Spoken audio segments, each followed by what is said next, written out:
Mia adjusted the delicate lace of her gown, her fingers trembling slightly as she secured her veil. The mirror reflected a woman she barely recognized, elegant, poised, someone who belonged in a world far from the one she had struggled in. The makeup artist had done a beautiful job, concealing the exhaustion beneath flawless skin. But nothing could hide the knot of uncertainty in her stomach. She glanced at the small framed photograph resting on the vanity, the only personal touch in the opulent bridal suite. Noah's gap-toothed smile beamed back at her, his messy curls always slightly untamed. He had been excited this morning, talking about how he would stay with Grandma and Grandpa while she went to her castle. He thought this was a fairy tale. Mia wished she could believe that too. A knock at the door made her jump. Her mother stepped inside, her expression carefully composed. "It's time," she said softly. Mia nodded, exhaling slowly as she stood. This wasn't about romance. It was about security, a chance at stability for both herself and Noah. She had repeated that to herself so many times it should have felt comforting by now. It didn't. The ceremony was set in a grand hall, the kind that belonged in magazines, vaulted ceilings, floral arrangements so extravagant they seemed to defy gravity. The guests whispered among themselves as she made her entrance, their eyes studying her like she was some rare artifact to be examined. Mia focused straight ahead, her heartbeat a steady thrum in her ears. And then she saw him. Adam stood at the altar, his posture perfect, his tailored suit a study in precision. He was every bit the image of composure, until his eyes met hers. His entire body went rigid, his face draining of color so fast it was as if the blood had been sucked from his veins. His fingers twitched at his sides before curling into tight fists. The reaction was so stark, so immediate, that Mia faltered mid-step. Her breath caught. Did she know him? Had they met before? But no, that was impossible. She forced herself forward. Adam's expression smoothed into something unreadable, but the stiffness remained. When she reached him, he took her hand, his grip firm, but colder than expected. She searched his face, looking for a clue, recognition, hesitation, anything to explain his reaction. But he said nothing. The vows were spoken, the rings exchanged, the kiss nothing more than a formal brush of lips. When the officiant pronounced them husband and wife, polite applause filled the room, but Mia barely heard it. She was too aware of Adam's grip as he guided her down the aisle, how he kept his touch light, as if he was afraid to hold on too tightly. The reception was an elaborate blur. Guests lined up to greet them, offering well wishes and carefully worded pleasantries. Mia smiled, nodded, made conversation where she could, but the weight of Adam's silence sat heavy on her shoulders. He played the role of the attentive groom flawlessly, pulling out her chair, offering his arm, but there was something off, something careful in the way he moved around her. By the time they arrived at his estate that night, exhaustion had settled deep in Mia's bones. She followed Adam inside, the grand foyer looming around her, unfamiliar and cold. She had imagined this moment in vague terms before, the awkwardness of sharing a space with a stranger, the uncertainty of what came next.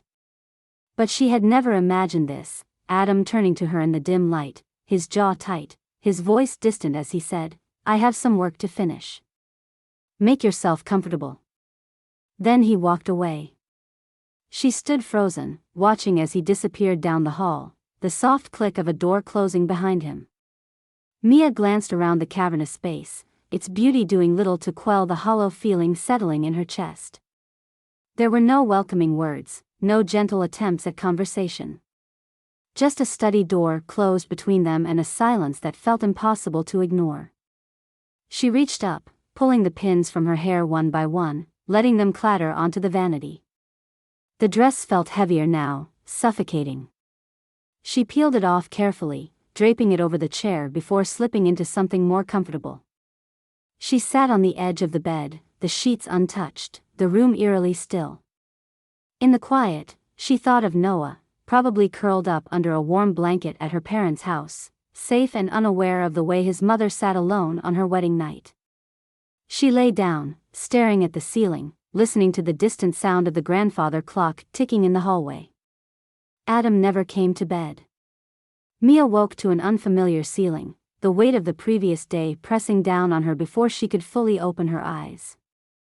The bed was enormous, the sheets soft, but the room around her still felt untouched, like a display in a museum rather than a place meant to be lived in. Adam's absence was palpable, the space beside her cold and undisturbed. She sat up slowly, stretching out the stiffness in her limbs, and glanced at the clock on the nightstand. It was already mid-morning. Back home, her real home, she would have been up hours ago, making breakfast for Noah, packing his bag, hurrying to get both of them out the door. Here, there was nothing to rush for. The distant sound of movement in the hallway pulled her out of bed. She wrapped a robe around herself and padded to the door, stepping cautiously into the corridor. The house was still unfamiliar, its grand staircases and towering windows making her feel even smaller than she already did.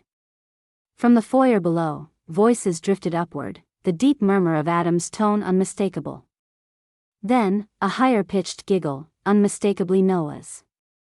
Mia's heart lifted slightly, and she moved quickly, descending the staircase just in time to see her son squirming out of her mother's grasp, running toward her with arms outstretched. "Mommy." His curls were even messier than usual, his little backpack slipping off one shoulder. She caught him easily, pulling him into a tight hug, breathing in his familiar scent of fabric softener and whatever sugary cereal her father had probably let him eat that morning. "Did you miss me already?" she teased, smoothing his hair back. Noah nodded solemnly. "Grandpa let me have 2 cookies for breakfast."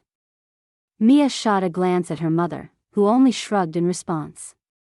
Adam stood a few feet away, hands in his pockets, watching the reunion with an expression Mia couldn't quite place.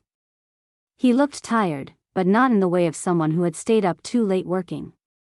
It was something else, something heavier. "I hope the drive wasn't too long," he said, addressing Mia's parents. His voice was polite, distant, as though he were speaking to business associates rather than the people who had just entrusted their daughter and grandson to him. Mia's mother gave a tight smile. "It was fine, thank you." Her father, true to form, said nothing at all. Mia set Noah down, feeling his small fingers instinctively wrap around hers. "Do you want to see your new room?" Noah nodded eagerly, bouncing on his heels. "Is it big?" She laughed. "It's huge."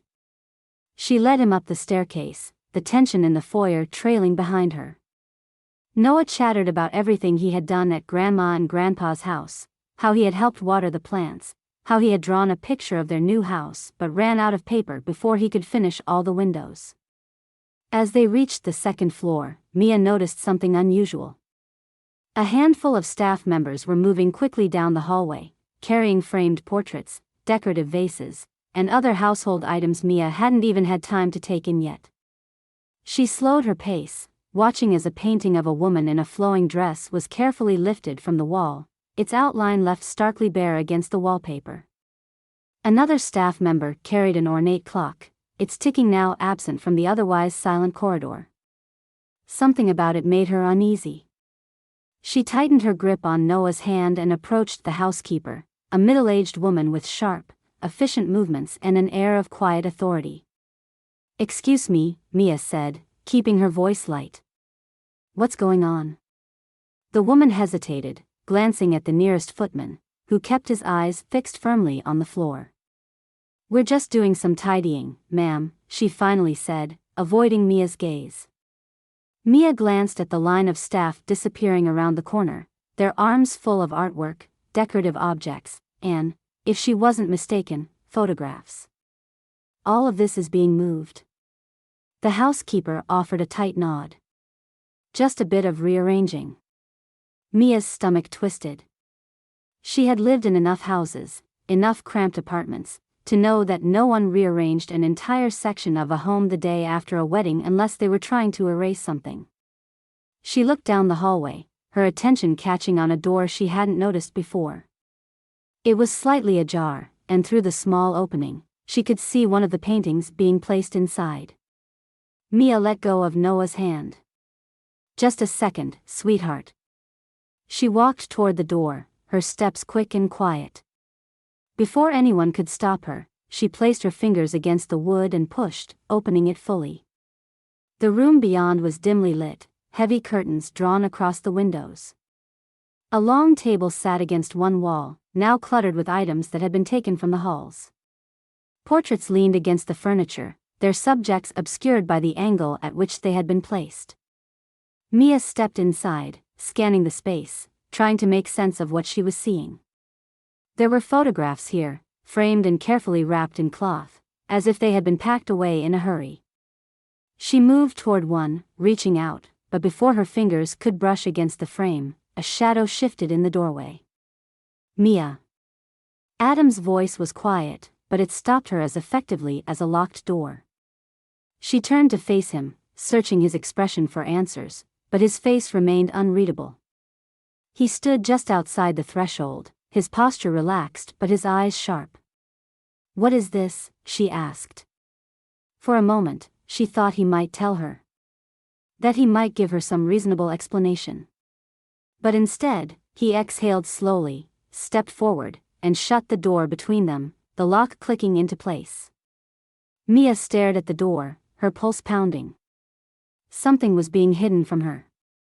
And Adam had no intention of letting her find out what it was. The plane touched down smoothly on the private runway, the hum of the engines barely audible over Mia's own thoughts.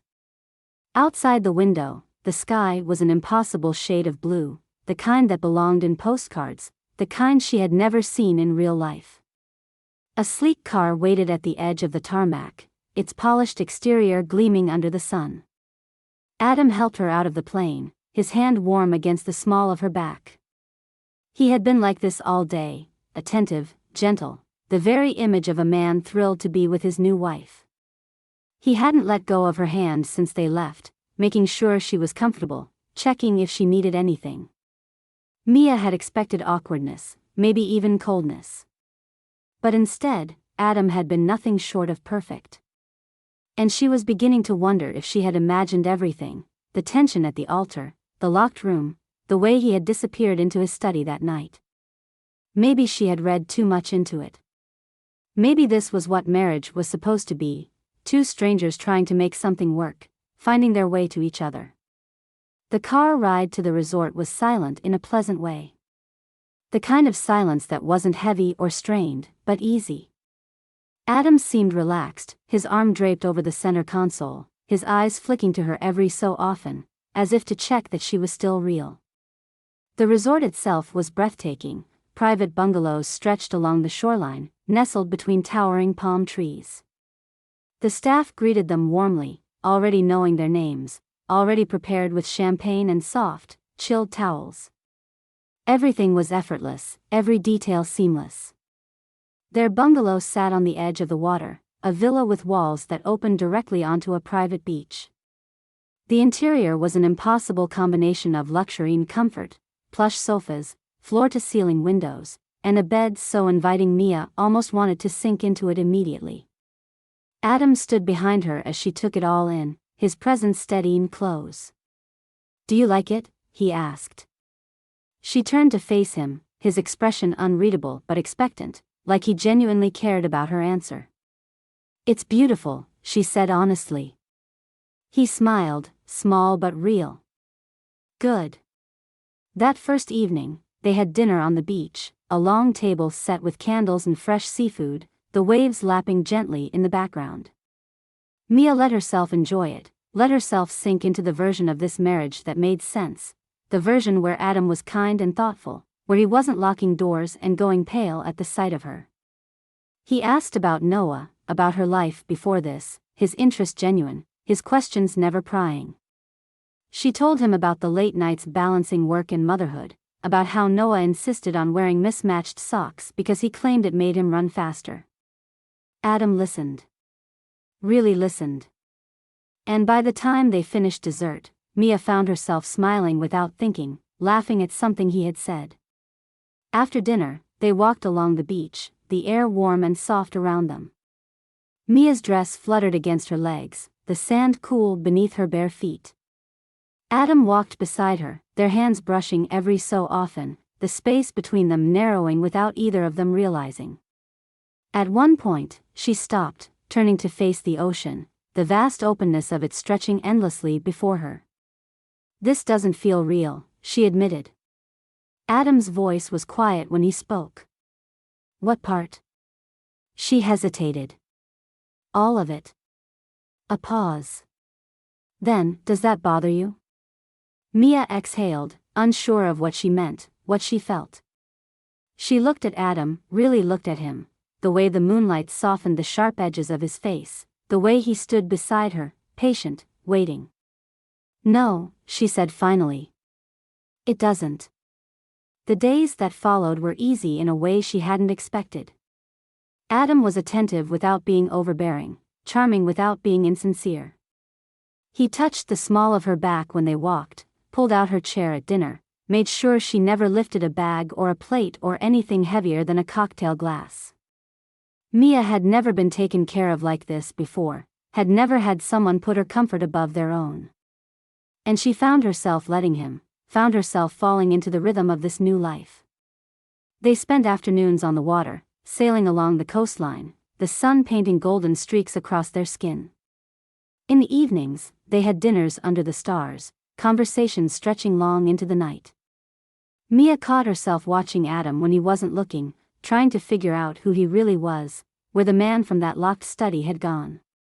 Because this Adam, the one laughing at her terrible attempts at paddle boarding, the one reaching absent-mindedly for her hand as they walked back to their villa, this Adam felt real.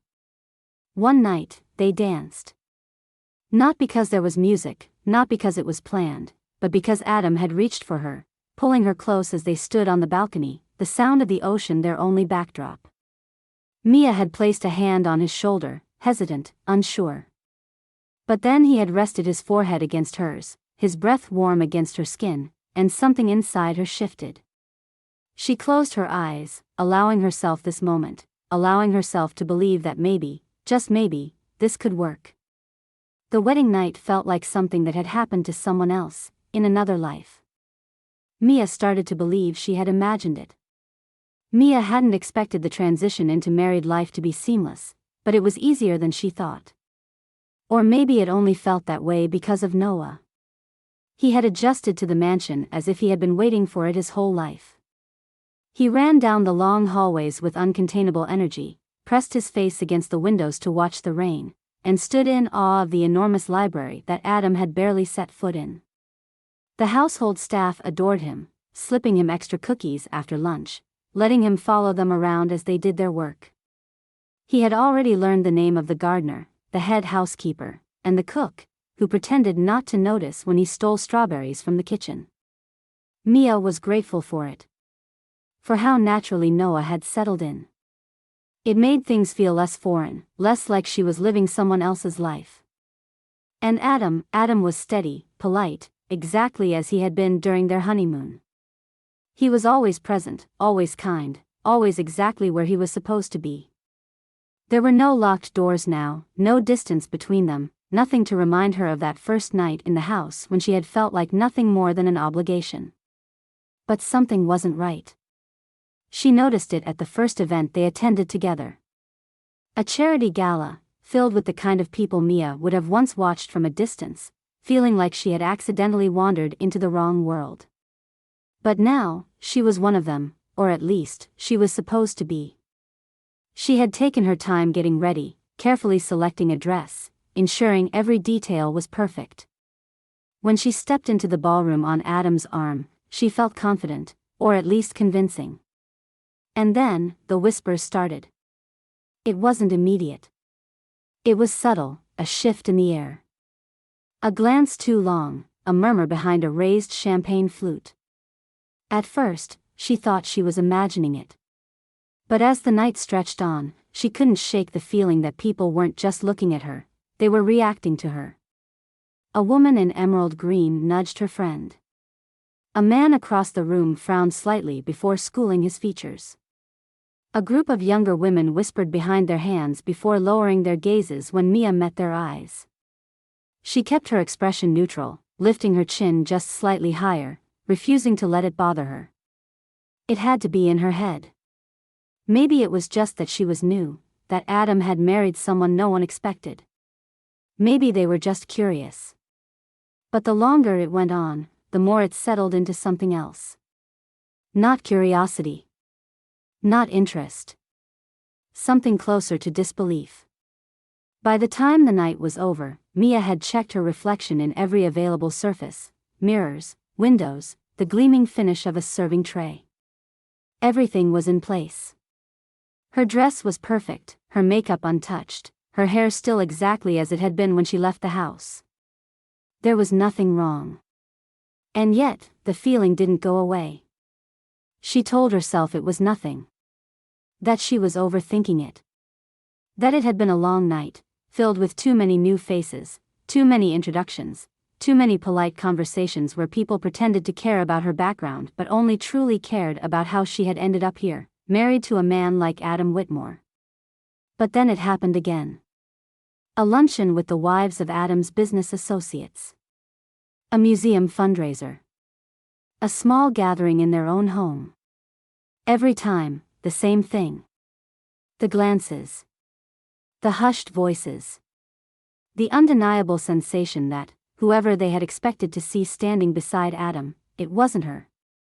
One night, as they were getting ready for bed, she finally said something. "Is there something wrong with me?"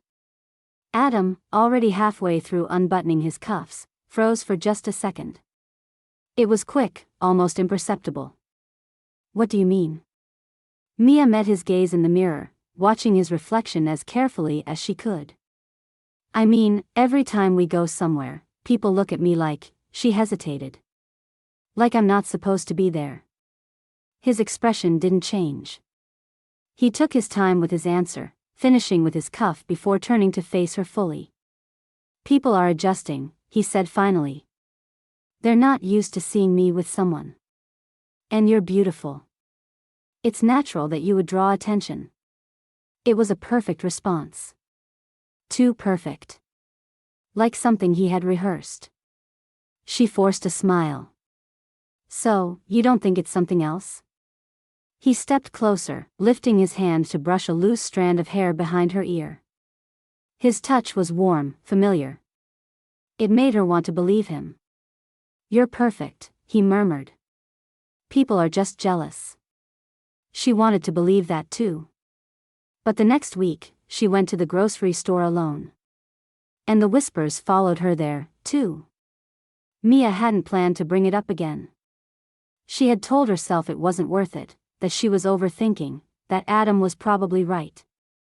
Maybe people were just curious, maybe they were talking about something else entirely, and she had convinced herself it was about her. But the thought wouldn't go away.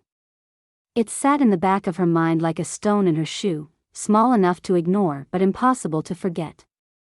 It had been a quiet evening, just the two of them in their bedroom. Adam was at the dresser, unfastening his cufflinks, while Mia sat on the edge of the bed, brushing out her hair. The soft glow of the lamp cast shadows across the room, making everything feel warmer than it was. She watched him in the mirror, searching for the right moment. "Why do people stare at me?" Adam glanced at her reflection. "What do you mean?" "At events. At the store. At the park when I take Noah for a walk. It's not just that they look at me, Adam. They whisper. It's like," she hesitated. "Like they didn't expect me to be there." He turned to face her, one eyebrow raised in that effortless way of his. "Mia." He said her name like it was a full sentence, like it carried its own meaning. She folded her arms. "I know how it sounds. But I feel it. I know when people are talking about me." Adam crossed the room, stopping just in front of her. He reached down, tucking a strand of hair behind her ear, his fingers warm against her cheek. "You are stunning," he said simply. "People are just jealous." It was the kind of thing any husband would say. The kind of thing she was supposed to find reassuring. And yet, it didn't sit right. Mia searched his expression for something, anything, that would make her believe him completely. But Adam was impossible to read. He was always so careful, so composed, like everything he said had been reviewed a dozen times before it left his mouth. She let out a slow breath, forcing a smile. Jealous, huh? He nodded, brushing his thumb lightly across her jaw. Of course. You're beautiful, you're new, and you're with me. People like to talk. It doesn't mean anything. It was an answer that should have satisfied her. But something about it felt too neat, too practiced, as if he had expected the question and already had the perfect response ready. She let it go. But the next day, she took Noah to the grocery store. And it happened again. The store was a small, high-end market in town, the kind of place where the produce was arranged like artwork and the employees all wore matching pressed shirts. Noah was sitting in the cart, swinging his legs, completely focused on the small box of animal crackers Mia had let him pick out. She had been reaching for a carton of milk when she noticed it. The shift in energy. A woman, maybe in her 60s, stood near the bread aisle, holding a basket against her hip. She was staring.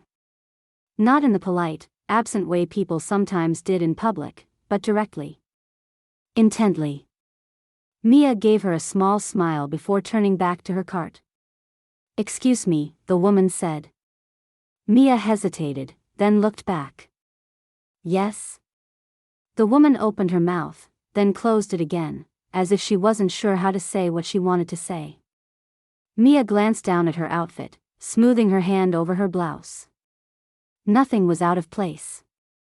I didn't think," the woman cut herself off, shaking her head. "I'm sorry. You just remind me of someone." It should have been a normal comment, something people said when they thought they recognized a face. But there was something in the woman's voice, something uneasy. Mia forced a polite chuckle. "I must have one of those faces." The woman didn't laugh. Mia shifted her weight, gripping the handle of the cart a little tighter. "Well, have a good day." She turned and walked away, her heart beating faster than it should have been. When she reached the checkout, she could still feel the woman's eyes on her back. The air in the market smelled of freshly baked bread and ripe citrus, the scent wrapping around Mia as she guided the cart through the narrow aisles. Noah sat inside, happily kicking his legs against the metal frame, clutching a small bag of gummy bears like a prized possession. The market was smaller than the upscale grocery store she had visited the day before, tucked into the corner of town where locals shopped, where the produce came from nearby farms and the cashier knew people by name. It should have felt welcoming, but as soon as she stepped inside, the shift was immediate. The whispering started again. Mia felt it before she even saw it. That unmistakable hush, the quick darting of glances, the way conversations softened as she passed. The first few times this had happened, she had dismissed it. But now, with every encounter, it was becoming harder to ignore. A man stacking apples paused mid-motion, his hands still hovering over the fruit. A woman near the bakery counter turned slightly, whispering something to the person beside her. Two teenage girls near the dairy section exchanged a look, their eyes flicking toward Mia before quickly away again. She exhaled through her nose, keeping her shoulders straight, her pace steady. Noah, oblivious, turned in the cart, resting his chin on his hands. "Can we get those?" He pointed toward a display of cookies, stacked neatly in glass jars. Mia ruffled his hair, her attention only half on him. "Maybe after we finish shopping." She tried to shake the feeling creeping up her spine, focusing on the list in her head. Eggs, bread, tomatoes, milk. Normal things. Simple things. She reached for a carton of eggs, but before she could place them in the cart, a voice murmured from just behind her. It's like she came back from the dead. Mia's hand clenched around the carton. She turned slowly. An older woman stood near the produce section, her wiry frame draped in a faded shawl. She wasn't looking at Mia anymore, she was speaking to another woman, their heads tilted together in quiet conversation. But there was no mistaking what she had just heard. Mia's pulse pounded in her ears. She swallowed, her throat suddenly dry. Her first instinct was to ignore it. To pretend she hadn't heard, to move on, to finish shopping like a normal person in a normal market where people didn't say things like that under their breath. But she couldn't. She left the cart where it was, stepping toward the woman. "Excuse me." The woman blinked up at her, startled. She looked older now up close, deep lines etched into her face, her hands clasped in front of her. Mia forced a small, polite smile. "What did you just say?" The woman's lips parted slightly, but no sound came out. Her companion, a younger woman, maybe her daughter, gave Mia an apologetic look. I'm sure she didn't mean anything by it. But Mia wasn't sure at all. The older woman hesitated, tilting her head as she studied Mia's face more closely. Her eyes were sharp despite her age, searching for something, comparing something. Mia shifted under the weight of the gaze, resisting the urge to step back. "You remind me of someone," the woman finally said. There it was again. Mia had heard it before, from strangers, from guests at events, from people who looked at her like she was a puzzle piece that didn't quite fit. But this time, the words felt heavier, like they weren't just a passing remark. Mia forced a small laugh, the sound tight in her throat. "I guess I have one of those faces." The woman didn't smile. Noah's small voice cut through the moment. "Mommy, can we go?" Mia blinked, glancing back at the cart. He was still perched inside, his little fingers gripping the handle, his expression impatient but unconcerned. She turned back to the women, waiting for something. But the older one just gave a slow shake of her head, as if dismissing a thought, and turned away. Mia stood there a second longer, then exhaled sharply and returned to the cart. "Let's go," she murmured, her voice steadier than she felt. Noah grinned, satisfied to finally be moving again. As they made their way to the checkout, Mia could still feel the weight of the woman's words clinging to her skin. It's like she came back from the dead. And she couldn't, for the life of her, figure out why. Mia hadn't realized how much she missed Camille until she saw her standing in the doorway, oversized sunglasses perched on top of her head, arms outstretched like she was about to wrap Mia in the biggest hug of her life. "There she is," Camille said, grinning. "The lady of the house." Mia barely had time to respond before Camille pulled her in, squeezing tight. The familiar scent of jasmine and something vaguely citrusy filled the air, a reminder of home, of late-night ice cream runs and inside jokes. "You look expensive," Camille teased, stepping back to assess her. "Is that silk?" Mia rolled her eyes. "You say expensive like it's an insult." "It is when I'm wearing a dress I bought on clearance," Camille said, gesturing down at herself. "But I'll allow it." Before Mia could reply, there was a loud, delighted shriek. "Camille!" Noah came tearing through the hallway at full speed, launching himself into Camille's legs. "My favorite tiny human." Camille scooped him up effortlessly, peppering his face with kisses while he giggled uncontrollably. "You got taller. Have you been eating your vegetables?" Noah scrunched his nose. "No." "Good. Stick to that." Mia shook her head. "Please don't encourage him." Camille winked and set Noah down. "Go on, show me what rich people toys you've got now." Noah didn't need to be told twice. He grabbed her hand, dragging her toward the playroom, already launching into an enthusiastic explanation of the toy train set he had been obsessed with all week. Mia followed behind, her shoulders relaxing for the first time in what felt like weeks. The afternoon passed easily, the way it always did with Camille. Noah entertained himself while the two of them curled up in the sitting room, barefoot, with cups of coffee that Mia had no doubt tasted better because she was finally drinking it with company. "So." Camille crossed one leg over the other. "Tell me everything." Mia exhaled, staring down at her coffee, fingers tracing the rim of the cup. I don't even know where to start. How about with why you look like someone's been haunting your dreams? Camille tilted her head. Or maybe why you're living in a literal castle but still look like you're waiting for the other shoe to drop. Mia let out a dry laugh. That obvious? Camille shrugged. Only to people who know you. Mia hesitated, then let the words spill out. She told Camille about the wedding, the way Adam had gone pale the moment he saw her. About the locked study door, the staff moving paintings in the middle of the night. She told her about the events, the whispers, the way people looked at her like she was a puzzle piece that didn't fit.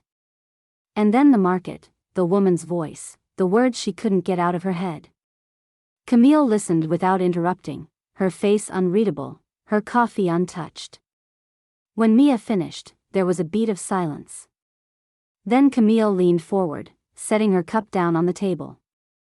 All right, she said, in that tone that usually meant trouble. Let's get one thing straight. You are not imagining this. Mia blinked. You believe me? Camille gave her a look. Of course, I believe you. You're not some paranoid conspiracy theorist. Something weird is going on.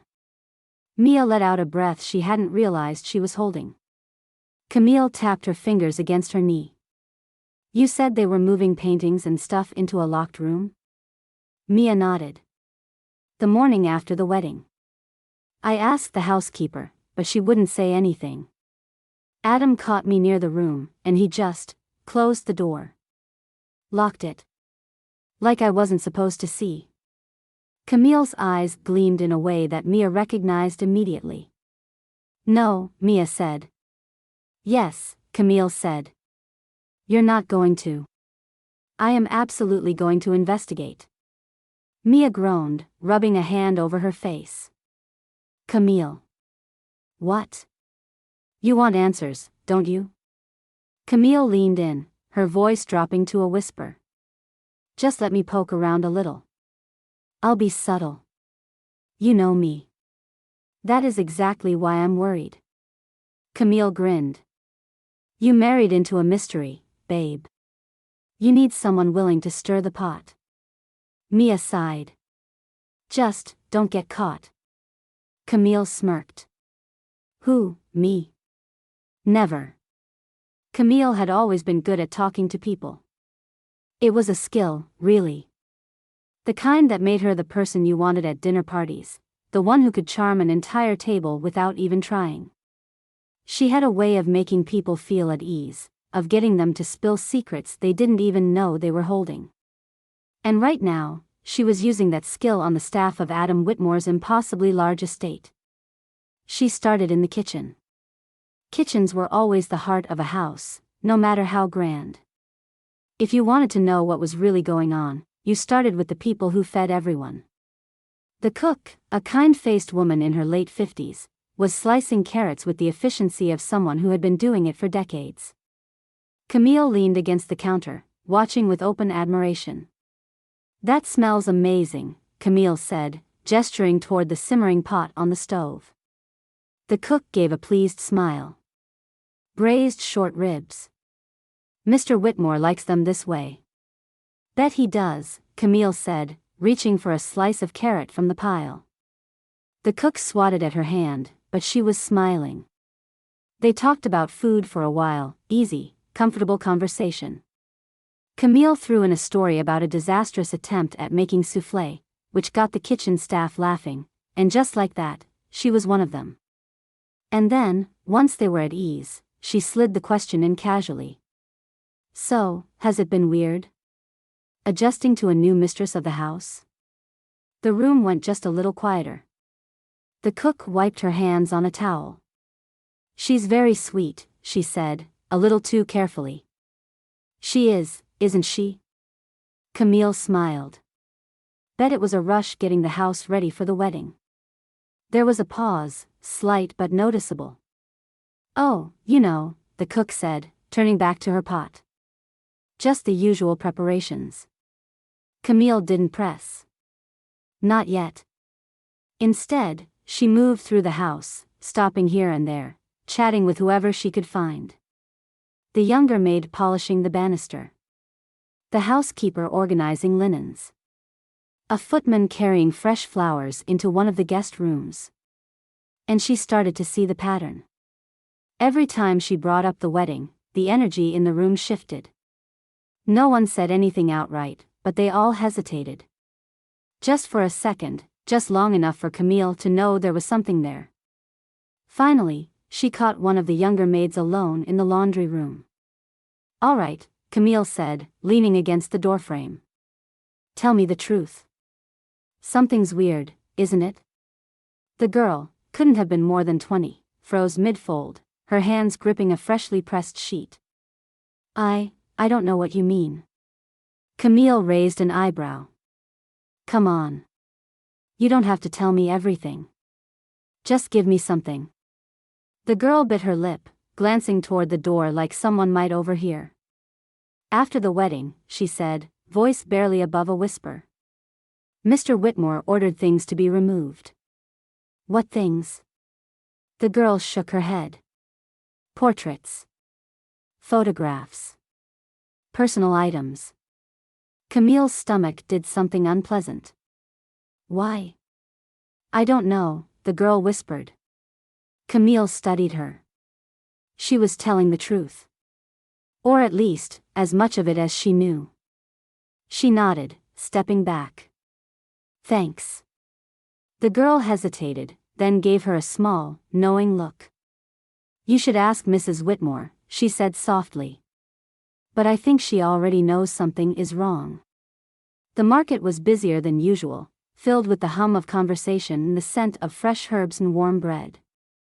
Camille moved through the stalls with purpose, her sharp eyes scanning the crowd, searching for the kind of person who knew things. Every town had one. The woman who had been there forever, who saw everything, heard even more, and had no problem sharing if you caught her in the right mood. She found her near a table stacked with small jars of honey, a woman in a faded floral dress with silver-streaked hair twisted into a loose bun. Her hands were weathered, the kind that had worked hard for decades, and when she looked up, her eyes were sharp, assessing Camille in a way that made it clear she didn't trust easily. Camille had charmed her way into exclusive clubs and out of traffic tickets. Winning over an old woman at a farmer's market would be easy. She picked up a jar, examining it with feigned interest. "This looks amazing," she said. "Do you make it yourself?" The woman snorted. "You think I got time for bees?" "No, my grandson does." Camille smiled, setting the jar down. "You've been here a long time, haven't you?" The woman's gaze narrowed slightly. "Long enough." Camille lowered her voice just a fraction, enough to signal that what she was about to say wasn't casual conversation. "Then I bet you've heard what people have been whispering about my friend." The woman's face didn't change, but Camille saw the way her fingers tightened slightly on the edge of the table. "What friend?" Camille sighed dramatically, as if she were exhausted from the whole ordeal. "Mia Whitmore." She let the name settle. "You know, the new lady of the house." The woman exhaled sharply, her eyes flicking over Camille's shoulder, as if checking to see who might be listening. "I don't talk about that family." "Come on," Camille coaxed, lowering her voice even further. "You don't have to tell me everything. Just tell me what people are saying." The woman hesitated, then finally sighed. "They say she's the reincarnation of Eleanor Whitmore." The words sent a chill through Camille's spine, but she forced herself to keep her expression neutral.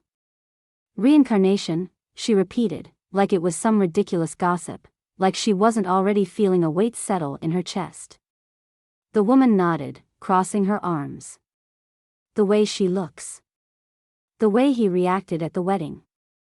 People remember, you know. They remember Eleanor." Camille felt her heartbeat quicken.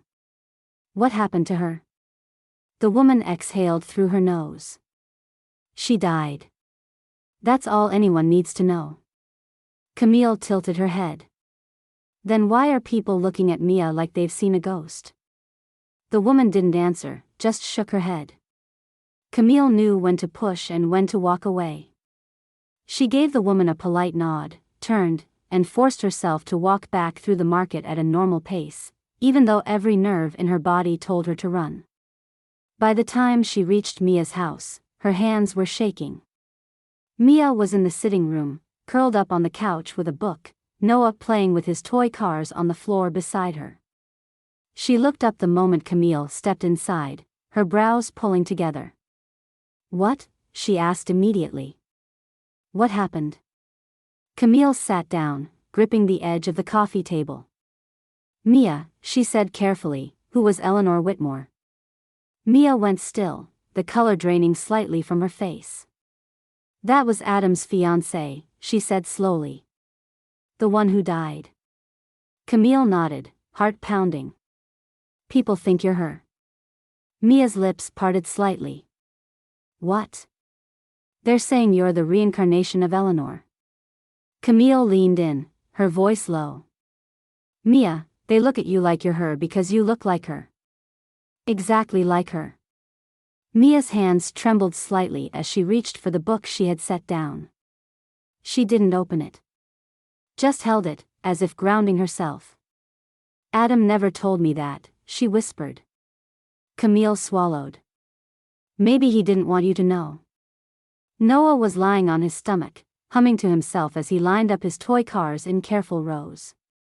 He was completely lost in whatever world he was building, the kind of deep focus only small children and highly dedicated artists seemed to possess. Mia sat with him for a while, pretending to watch but barely registering what he was saying. Her mind was somewhere else, tangled up in the words Camille had said to her. "They think you're her." Mia had barely slept the night before, lying awake in the enormous bed beside Adam, who had drifted off effortlessly, unaware of the way her mind spun itself in circles. If he knew she looked exactly like Eleanor, why hadn't he said anything? And if he didn't know, then why had he reacted that way at the wedding? Why had the staff hurried to remove things from sight before she could see them? The answer was behind that locked door. She glanced at Noah, still deep in play, then stood quietly, pressing a kiss to the top of his head. "I'll be back in a little bit, okay?" Noah barely looked up. "Okay, Mommy." She stepped into the hallway, closing the door softly behind her. The house was still, the late afternoon sun casting golden light across the polished floors. Adam had gone to a meeting, some business thing that would keep him occupied for hours. There wouldn't be a better time than now. Her heart pounded as she moved down the hallway, her footsteps light, as if the walls themselves might wake up and sound the alarm. Adam's study was at the end of the corridor, its heavy oak door slightly ajar. She stepped inside and inhaled. His scent was everywhere, clean, woodsy, something expensive that she had never quite been able to name. The desk was neat, everything in its place, not a single piece of paper out of order. He was meticulous like that. The keys were in the top drawer. She knew because she had seen him reach for them before, absently, without thinking. Her fingers trembled as she pulled the handle, the drawer sliding open with a quiet shhck. Inside, tucked beside a stack of leather-bound notebooks, was the key. Small, unremarkable, but heavy in her palm. Mia exhaled, her breath shaky, and turned toward the door. The locked room was just down the hall. She had passed it every day since she moved in, barely glancing at it, convincing herself it didn't matter. Now, it was all she could see. She pressed the key into the lock, her pulse in her ears. The mechanism clicked, soft but deafening. The knob turned smoothly under her palm. The door swung open, revealing a dimly lit room. She stepped inside, expecting, she wasn't sure. A storage room, maybe. A study like Adam's. Some logical explanation. But it wasn't storage. It wasn't a study. It was a bedroom. The air smelled of dust, stale perfume, time itself pressing in from every corner. The curtains were drawn, letting in just enough light to cast long shadows across the furniture. Everything was perfectly arranged, nothing abandoned, nothing forgotten. As if someone had simply walked out one day and never returned. Her eyes moved across the room, cataloging everything. A vanity with small crystal perfume bottles. A neatly made bed with embroidered pillows. A delicate silver brush resting on the nightstand, its bristles still catching the light. And then. The walls. Mia's breath caught. Dozens of framed paintings, portraits, and photographs covered nearly every inch. And in every single one. Eleanor. Mia took a step forward, her legs unsteady beneath her.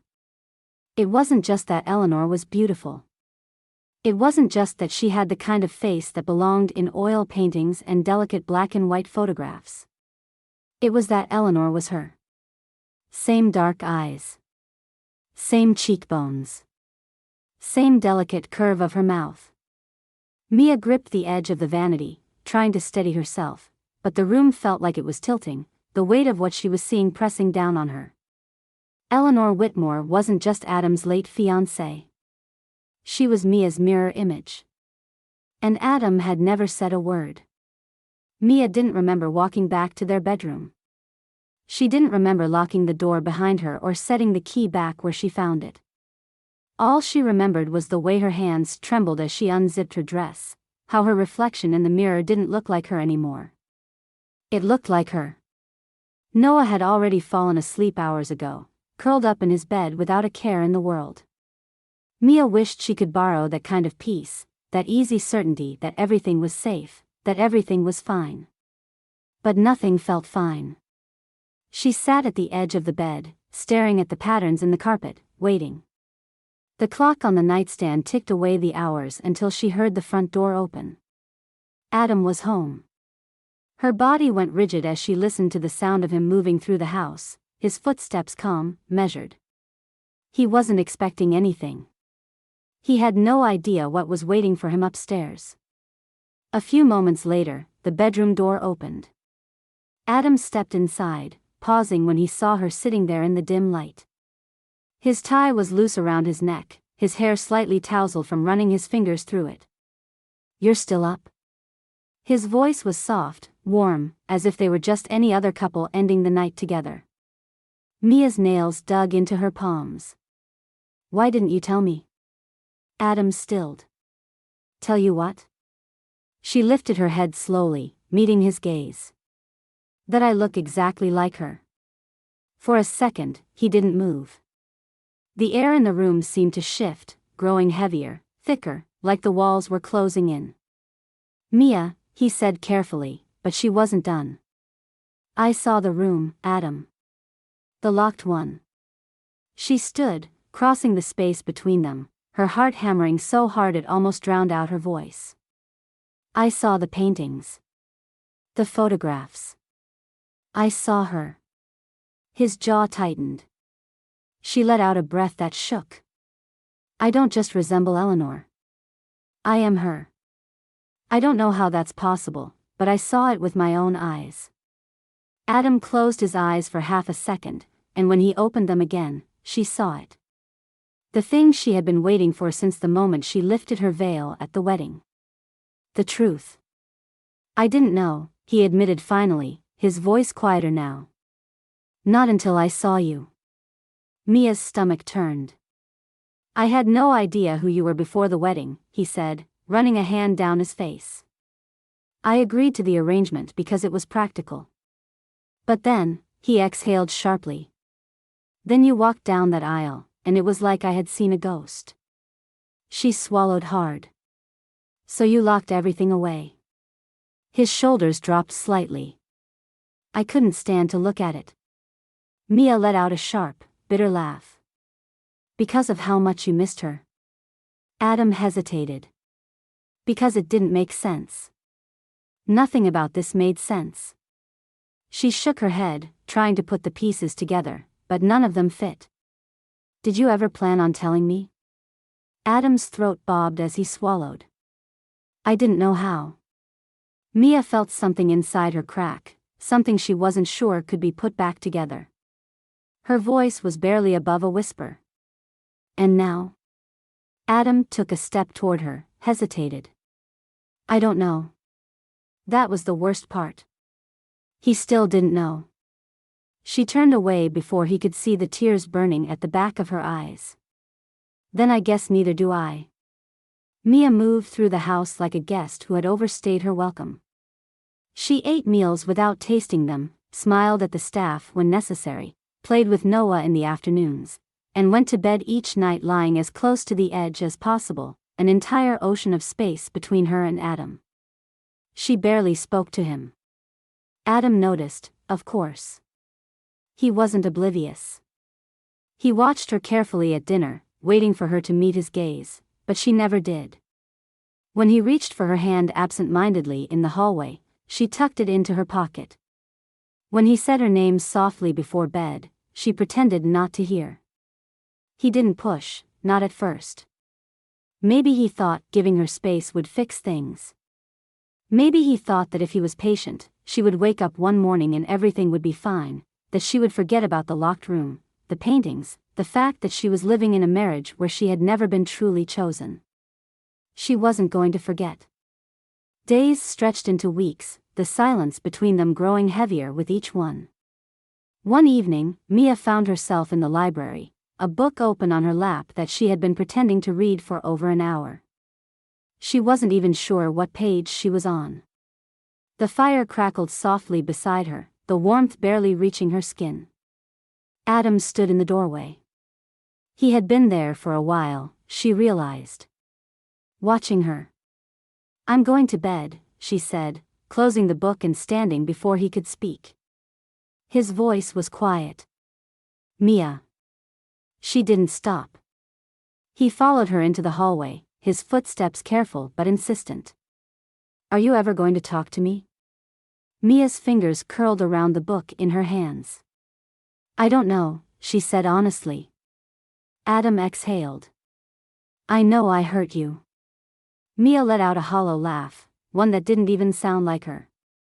That's the thing, Adam. I don't think you meant to hurt me. I think you just didn't think about me at all. He looked at her then, something in his expression flickering, regret, maybe. Guilt. She shook her head, too tired to keep standing there, waiting for an answer that would never come. I'm tired, she murmured. Good night. She turned and walked away. This time, he didn't follow. That night, she lay awake in bed, staring at the ceiling, listening to the sound of Adam breathing on the other side of the room. The distance between them had never felt wider. The next morning, Mia made pancakes for Noah. She focused on whisking the batter, on watching the edges crisp in the pan, on cutting his strawberries into perfect little pieces. Anything to keep her hands busy. Mommy, can I have extra syrup? Noah grinned, already knowing the answer. Mia smiled, reaching for the bottle. Of course. He dug into his plate happily, swinging his legs under the table. But after a few bites, he paused, his little brow furrowing. Mommy? Mia set her fork down. Yeah, sweetheart? Noah's voice was soft. Are you sad? She froze. For a split second, she thought about telling the truth. About sitting down and saying, yes, baby, I am sad. I feel like I don't belong here. I feel like I made a mistake. I feel like I'm not enough. But he was 5. He still believed that pancakes could fix anything. So she smiled, reaching over to ruffle his hair. Of course not, she said, her voice bright, easy. I have you. Noah studied her face, his small fingers gripping his fork, and for a terrifying moment, she thought he might not believe her. But then he grinned again, syrup on his chin. And Mia, deep down, felt lost. Adam had never known what it felt like to lose something slowly. Loss, in his experience, had always been swift and merciless. One moment, Eleanor had been alive, vibrant, teasing him about his tie being crooked. The next, she was gone, and the world had tilted off its axis. But losing Mia was different. It wasn't a single, cruel moment. It was a series of them, stretched over days and weeks, unraveling like a thread he had no idea how to catch. It was watching her move around the house like a shadow, seeing the way she stiffened when he entered a room, how she avoided his touch without even thinking. It was hearing her voice become lighter when she spoke to Noah, only to go quiet again when their son ran off to play. It was watching her slip away, inch by inch, and knowing that this time, it was his fault. That night, after Noah had fallen asleep, after Mia had kissed their son's forehead and lingered in his doorway longer than necessary, Adam found her sitting on the edge of their bed, brushing her hair in slow, distracted strokes. She didn't look at him when he stepped inside. "I need to show you something," he said. Mia set her brush down carefully. "Adam. Please." She hesitated, then stood, following him down the quiet hallway. The house had always been too big, but now it felt cavernous. The walls stretched high, the silence pressed in, and Adam felt like an intruder in his own home. When they reached the locked door, he didn't look at her. He just pulled the key from his pocket, pressed it into the lock, and turned. The door swung open, revealing the room exactly as Mia had left it that day, the dust still unsettled, the curtains still heavy with time, the portrait still watching. Adam stepped aside, leaving the space open to her. "You can decide what happens to it."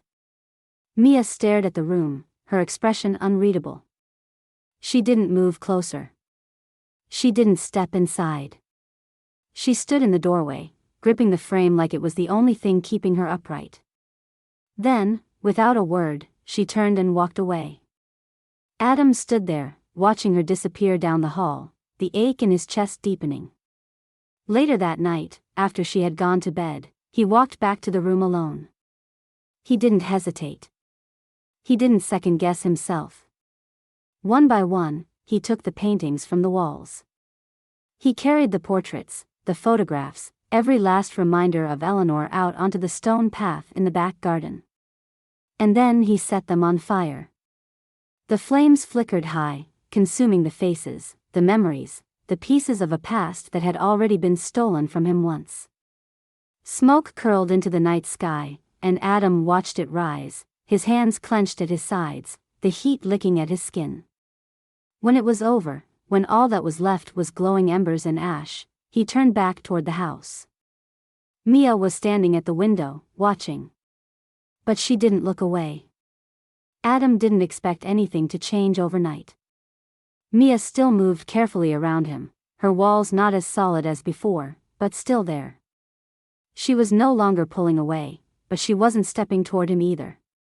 It was progress, slow and fragile, like trying to coax a wild bird to eat from his hand. He could live with that. The morning after the fire, she came down to breakfast, her eyes flicking toward him as she poured herself a cup of coffee. She hadn't looked at him like that in weeks, not with warmth, not with resentment, just curiosity. "I'm taking Noah out today," he said casually, watching for her reaction. She hesitated. "Where?" "There's a science exhibit in town." He took a sip of his coffee, pretending this wasn't the most important conversation of his life. "I thought he'd like it." Mia set down her cup. "You planned this?" Adam met her gaze. "Yes." She studied him for a moment, and then, slowly, she nodded. Later that morning, Noah practically vibrated with excitement as Adam helped him into the car. "There's gonna be dinosaurs," Noah told him, voice full of certainty. "And a volcano." Adam smiled. "That sounds serious." Noah nodded. "Very serious." Mia stood at the door, watching them go, and Adam made sure to meet her eyes before he left. The exhibit was loud, filled with families and groups of kids running in every direction, but Noah didn't seem to notice. He took Adam's hand without hesitation, pulling him toward a giant fossil display. "Do you like dinosaurs?" Noah asked, looking up at him. "I like them more now," Adam admitted. Noah considered this. "That's good. They spent hours looking at exhibits, pressing buttons, and pretending to be scientists in one of the interactive labs. Adam had never done anything like this before. Not with Eleanor. Not with anyone. Noah fell asleep in the car on the way home, his head tilted to the side, his mouth slightly open. Adam carried him inside, up the stairs, and into bed. When he came back down, Mia was waiting in the sitting room. "How was it?" she asked. Adam sat across from her, leaning forward, resting his arms on his knees. "I had fun," he said. "I think he did too." Mia's lips curled into something almost like a smile. "He adores you," she murmured. Adam exhaled. "I adore him." Mia's fingers traced the rim of her glass. "You didn't have to do that." "Yes, I did," Adam said softly. "I don't want this to be something we're forcing ourselves to live through. I don't want to be a stranger to him. Or to you." Mia glanced at him, cautious but open. Adam held her gaze. "I don't want a ghost, Mia. I want you." She didn't answer. But she didn't walk away either. The next day, a bouquet of white peonies arrived in the sitting room, the note attached reading simply, "Dinner tonight?" Mia stared at it for a long time before tucking the note away in her pocket. That night, she came to dinner. And Adam smiled like a man who had been waiting for her his whole life. A week later, Noah curled into Mia's side on the couch, looking up at her with big, curious eyes. "Mommy," he whispered. She ran her fingers through his curls. "Yes, baby." Noah hesitated, then looked across the room where Adam was sitting with a book in his lap, glancing over at them every few minutes like he wanted to be closer but wasn't sure if he was allowed. "Are you happy again?" Noah asked. Mia's heart ached. She looked at Adam, really looked at him. And when their eyes met, she realized she didn't have to force a smile this time. "I think I am," she whispered. The house was quieter than usual, the kind of quiet that made everything feel a little softer, a little slower. The sun filtered in through the windows, casting long stretches of light across the floor as Mia made her way down the hallway. She hadn't meant to wander into Adam's study. She had been looking for a book, something to read while Noah napped, but her feet had carried her here instead. The door was slightly open, and she hesitated for only a moment before stepping inside. It still smelled like him, faint traces of cedar and leather, something steady and familiar. She had spent so much time avoiding this space, avoiding him, but now, she felt none of the old hesitation as she moved further in. And then she saw it. The wall that had once held Eleanor's portraits was no longer empty. A single painting hung there now, the colors rich and warm, the brushstrokes delicate but certain. Mia stepped closer, her breath catching as she took it in. It was her. The details were precise, the curve of her jaw, the depth of her eyes, the way the light played against her skin. But it wasn't just the accuracy of the painting that struck her. It was the way she looked in it. Like she belonged. Her fingers lifted, tracing the frame, the paint, the weight of what it meant. She hadn't expected this. She had known Adam was trying, that he was putting in the effort, that he wanted to build something real between them. But this was different. This wasn't flowers or whispered reassurances. This was proof. She heard him before she turned. The quiet shuffle of footsteps, the way the air shifted as he stepped into the room behind her. Mia didn't look away from the painting. "This is my home now," she whispered. Adam let out a slow breath, something deep and unspoken settling between them. He stepped forward, reaching for her hand, his fingers closing around hers. He didn't say anything. He didn't have to. The house felt different now. Warmer. Lived in. The kind of place where laughter echoed down hallways, where the scent of fresh coffee lingered in the morning, where the sound of little feet running on hardwood floors wasn't met with hushed warnings but with smiles. Mia sat on the bed, her legs curled beneath her, flipping through the pages of a book she had barely read a sentence of. Across from her, Adam leaned back against the headboard, pretending to be absorbed in the newspaper, though she knew he had read the same paragraph 3 times. The peaceful quiet lasted exactly 10 more seconds before the door flew open. Noah barreled into the room at full speed, his curls bouncing with every step, his giggles already spilling out before he even reached them. "Attack!" he shouted, launching himself onto the bed. Mia barely had time to react before he collided into her, his tiny hands grabbing at her sides, attempting to tickle her the way she and Adam always tickled him. She gasped, laughing as she tried to squirm away. "Noah, no." But then Adam was reaching over, scooping Noah up effortlessly, flipping him onto his back as he unleashed his own tickle assault. Noah shrieked with laughter, twisting, his arms flailing. "Mommy! Help me!" Mia grinned, joining in, her fingers dancing against his ribs. The room filled with laughter, loud and bright, the kind of sound that made everything else disappear. Eventually, they collapsed in a heap, out of breath but grinning, Noah lying sprawled across Mia's lap, still giggling. She looked up, and Adam was watching her. The moment stretched between them, quiet but full, the kind of silence that didn't need filling.